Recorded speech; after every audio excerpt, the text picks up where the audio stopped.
दोस्तों, जब से मानव सभ्यता ने होश संभाला है तब से हम मौत को समझने की कोशिश करते आए हैं। ये मौत का ही डर है जिसके कारण हमने ईश्वर की पूजा शुरू की, तांत्रिक अनुष्ठान किए। अमर बनने का सपना एक ऐसा सपना है जो इंसान मानव सभ्यता की शुरुआत से ही देख रहा है, और ऐसा नहीं है कि हमें मौत को टालने के मामले में कोई सफलता नहीं मिली। विज्ञान की तरक्की ने नए नए इलाज खोजे हैं। कई बार हम किसी इंसान के खराब हुए अंगों को बदलकर उस मरते हुए इंसान को नया जीवन दे देते हैं, परंतु ऐसा करके हम सिर्फ मौत को कुछ सालों तक और टाल देते हैं। हम मौत पर विजय तो अभी तक नहीं पा सके हैं, फिर भी वैज्ञानिकों ने हार नहीं मानी है और अब इस प्रकृति में ही इंसान को अमर बनाने के तरीके की खोज की जा रही है। वैज्ञानिकों ने अपने रिसर्च में ऐसे जीवों को पाया है जो अलग अलग तरीकों से मौत को मात दे सकते हैं। कई जानवर बूढ़े होकर या किसी भी बीमारी से नहीं मरते, बल्कि सिर्फ अन्य जानवरों द्वारा शिकार आदि करके ही मारे जा सकते हैं।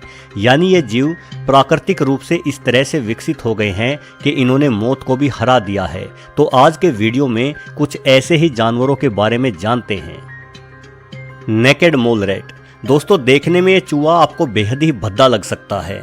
इसी विचित्र रूप के कारण इसे नग्न चूहा यानी नेकेड रैट कहा गया है। लेकिन इस कुरूप जीव के अंदर एक गजब की शक्ति छुपी हुई है। वो ये कि ये चूहा कैंसर से लड़ने की अद्भुत क्षमता भी रखता है। जहां दूसरे चूहे सिर्फ 4 साल तक ही जिंदा रहते हैं, वहीं नेकेड मोल रैट करीब 32 साल तक जिंदा रह सकते हैं। यानी ये चूहा सामान्य चूहे के मुकाबले में 8 गुना अधिक जीता है। नेकेड मोल रैट अपने शरीर में कैंसर की कोशिकाओं को अन्य कोशिकाओं से बिल्कुल अलग कर देते हैं, जिससे कैंसर इन चूहों के शरीर में फैलता ही नहीं। इन चूहों के शरीर की कोशिका हाइलुरोनिक एसिड की चिपचिपी परत से एक दूसरे से चिपकी रहती है, जिस वजह से कैंसर वाली कोशिका किसी स्वस्थ कोशिका को नुकसान नहीं पहुंचा पाती। ध्यान देने वाली बात यह है कि हार्ट अटैक के बाद कैंसर ही सबसे ज़्यादा इंसानों की जान लेने वाली बीमारी है। अधिकतर प्रकार के कैंसर होने का कोई कारण आज तक नहीं समझा जा सका है। अपने प्रयोगों में वैज्ञानिकों ने कई बार कैंसर युक्त कोशिका नेकेड मोल रैट के शरीर में ट्रांसफर कर देखी हैं, किंतु ये चूहा हर बार कैंसर पर विजय हासिल कर लेता है। अभी हाल ही के शोधों में जाना गया है कि अगर इन चूहों के शरीर में हाइलुरोनिक एसिड की मात्रा कम होने लगती है तो इन चूहों के शरीर में भी कैंसर की कोशिकाएं अपना प्रसार शुरू कर देती हैं।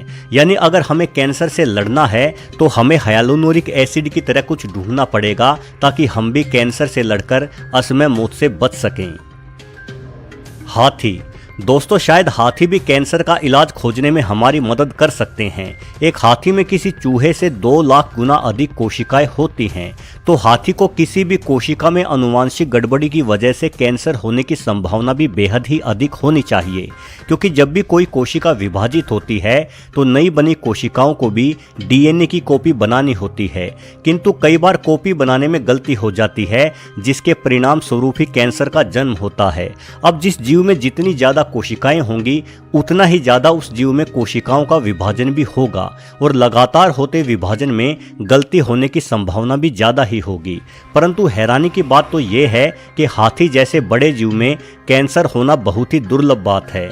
ज्यादा बड़े आकार के जीव में कैंसर होने की कम संभावना को पेटोज पैराडॉक्स कहा जाता है। वैज्ञानिकों ने अपने अध्ययनों में पाया है कि हाथियों में TP53 जीन्स की 20 जोड़ियां होती हैं, वहीं हम इंसानों में इस जीन्स की सिर्फ एक जोड़ी ही होती है। TP53 वो जीन्स है जो हमारे शरीर की किसी भी कोशिका के डीएनए में गड़बड़ी होने पर उसे पहचान कर उस गड़बड़ी को वहीं रोक देता है। यानी ये जीन्स हमें कैंसर से बचाता है। यद्यपि अगर कोई कोशिका कैंसर से प्रभावित हो जाती है तो ये जीन्स कुछ नहीं कर पाता, लेकिन हाथियों में कैंसर से लड़ने का दूसरा तरीका भी होता है। असल में हाथियों में LIF6 नामक एक अतिरिक्त जीन्स भी होता है। ये जीन्स एक खास तरह के प्रोटीन से उस कोशिका को ही खत्म कर देता है जो कैंसर से प्रभावित हो चुकी है। हम इंसानों में ऐसा कोई जीन्स सक्रिय नहीं होता। यदि हम इंसान ऐसे किसी जीन्स को बना सके या हाथियों के जीन्स की मदद से कोई दवा आदि तैयार कर सके तो कैंसर को सदा के लिए मात दे सकते हैं। सी लॉबस्टर। दोस्तों, अभी तक हम पूरी तरह से यह नहीं जान पाए हैं कि हम बूढ़े क्यों होते हैं। परंतु समुद्र में पाए जाने वाला एक छोटा सा जीव सी लोबस्टर हमें सदा के लिए जवान बनाए रख सकता है। ये जीव समुद्र में 70 सालों तक जिंदा रह लेता है। वहीं कुछ जीव वैज्ञानिकों ने ऐसे समुद्री लोबस्टर्स खोजने का दावा किया है जिनकी उम्र 140 साल बताई गई है, यानी किसी इंसान की जिंदगी से भी ज्यादा। लेकिन ज्यादा उम्र जीना इस जीव की खासियत नहीं है। सी लोबस्टर की खासियत ये है कि ये जीव कभी बूढ़ा नहीं होता। कुछ महीनों का सी लोबस्टर जितना युवा होता है उतना ही युवा एक 70 साल का सी लोबस्टर भी होता है।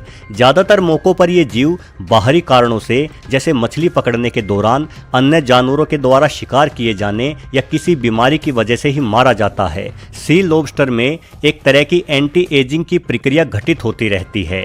अगर हम इंसानों की बात करें तो जीवन भर हमारी कोशिकाएं अन्य कोशिकाओं में विभाजित होती रहती हैं, जिससे हमारा डीएनए भी लगातार कॉपी होता रहता है। हमारा डीएनए अपने आप को बचाने के लिए टेलोमियर्स कैप बनाता है। ये कैप हमारे डीएनए के अंतिम किनारों पर होती है। इसी कैप के कारण हमारे क्रोमोसोम्स सुरक्षित रहते हैं, किंतु वक्त बीतने के साथ साथ टेलोमियर्स कैप नष्ट होने लगती है, जिससे हमारी कोशिकाएं अपना काम सही से नहीं कर पाती और हम बूढ़ा होना शुरू कर देते हैं। वहीं दूसरी ओर सी लोबस्टर इन टेलोमियर्स कैप का दोबारा से पुनर्निर्माण करने में सक्षम है। यही वजह है कि इस जीव का डीएनए सदैव एक जैसा रहता है और ये कभी बूढ़ा नहीं होता। अगर हम भी इन सी लोबस्टर्स की तरह टेलोमियर्स कैप का पुनर्निर्माण करना सीख जाएं तो हम भी सदा के लिए युवा बने रह सकते हैं। जेलीफिश। दोस्तों, जेलीफिश एक अद्भुत जीव है। आप जानकर हैरान रह जाएंगे कि जेलीफिश के पास दिमाग नहीं होता, फिर भी इसने खुद को अमर रखना सीख लिया है। ट्यूरोटोप्सिस डोर्नी नस्ल की जेलीफिश ने मौत पर विजय हासिल कर ली है। ये जेलीफिश मुख्य रूप से कैरेबियन समुद्र में पाई जाती है। इसकी लंबाई सिर्फ 4 से 5 सेंटीमीटर ही होती है, जिस वजह से इन्हें आसानी से समुद्र में ढूंढना भी बड़ा मुश्किल काम है। इस जीव के शरीर के ज्यादातर अंग इसके लाल रंग के पेट में ही होते हैं। यह जेलीफिश अपने जीवन चक्र को फिर से दोबारा विपरीत दिशा में मोड़ देने में सक्षम है, यानी कि बुढ़ापा आने पर यह फिर से पोलीफोर में आ जाती है। ये वही अवस्था है जिस अवस्था में इस जीव का जन्म हुआ था। उसके बाद ये फिर से जवान होती है और फिर से बूढ़ी होती है। जब तक इसका मन करता है ये इसी तरह से अपने जीवन चक्र को दोहराकर खुद को अमर बनाए रखती है। इस प्रक्रिया को वैज्ञानिक रूप से लीन एज रीप्रोग्रामिंग कहते हैं। इस प्रक्रिया में शरीर की बूढ़ी कोशिकाएं फिर दोबारा से जवान कोशिकाओं में बदल जाती हैं। वैज्ञानिक जेलीफिश की इस प्रक्रिया को देखकर हैरान हैं कि कैसे दिमाग ना होने के बावजूद जेलीफिश यह प्रक्रिया दोहराती है और सदा अमर रहती है। शायद आने वाले भविष्य में हम इंसान भी जेलीफिश की इस जेनेटिक इंजीनियरिंग को सीख लें और अमर बन जाए। दोस्तों, जिस तरह से आज का इंसान चिकित्सा क्षेत्र में तरक्की कर रहा है, मानव शरीर के अंगों को कृत्रिम रूप से पैदा करना सीख रहा है या मानव अंगों को रोबोटिक अंगों में बदल रहा है, तो मानवों की ये अमर होने की चाहत भी पूरी हो सकती है। हालांकि निकट भविष्य में तो ऐसा करना कहीं से भी संभव नहीं दिखाई पड़ता, किंतु आने वाला भविष्य हमारी खोजों को किस ओर लेकर जाएगा कोई नहीं जानता। वीडियो देखने के लिए आपका बहुत बहुत धन्यवाद।